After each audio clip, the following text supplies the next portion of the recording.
Good afternoon, children.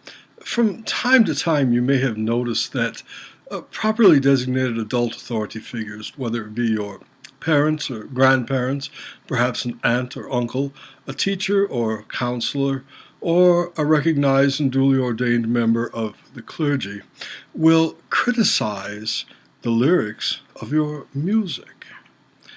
It will do us well, then, to consider one of the songs that was one of the great classics of their childhood. The lyrics go thusly. The bear went over the mountain. The bear went over the mountain.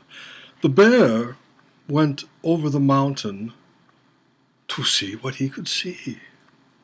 And all that he could see, and all that he could see, and all that he could see was the other side of the mountain. The other side of the mountain. The other side of the mountain was all that he could see. Now, lest you think that these words are pure nonsense, ponder them carefully. First of all, you'll notice that the song specifies that it is the bear, not a bear, such as the delightful creatures you might see in your city zoo, but the bear. Now, that can only be referring to Ursa Major, the great constellation of the northern hemisphere. Ursa Major is the great bear. Now, in Greco-Roman mythology, the great bear is Callisto, the nymph who is transformed into a bear by Jupiter. And so now that we know who the bear is, we also know that the mountain, not merely a mountain, but the mountain, is clearly Mount Olympus, the home of the gods. It's interesting that in the Bible, the Judeo-Christian tradition, the Holy Scriptures, the bear also appears twice in the book of Job. And so, in biblical terms, the mountain is clearly Mount Sinai, the place where God met Moses and inscribed the Ten Commandments, representing the apex of the biblical law.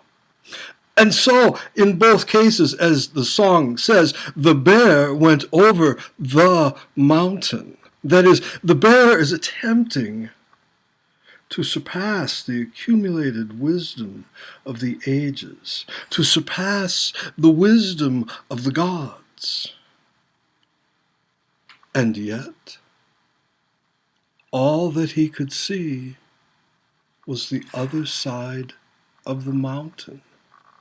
In other words, the song is asserting that even as one attempts to surpass the wisdom of our forebears, no pun intended, we will only find ourselves looking back at it, looking back at the other side of the mountain.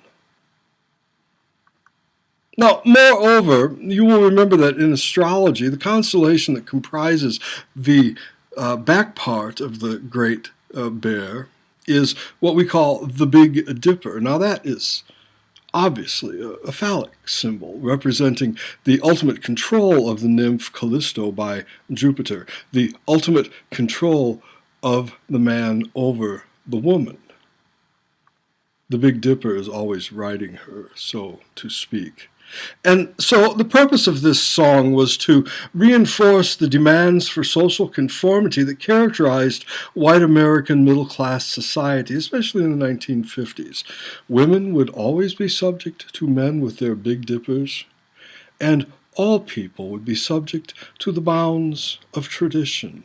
You may think you can go over the mountain, but all you will see on the other side of the mountain is the other side of the mountain. And so when your parents and other authority figures are mocking your vile, crude, sexually reeking songs, what they are really doing is trying to guide you back to the wisdom of the past, with such simple gems as the bear went over the mountain.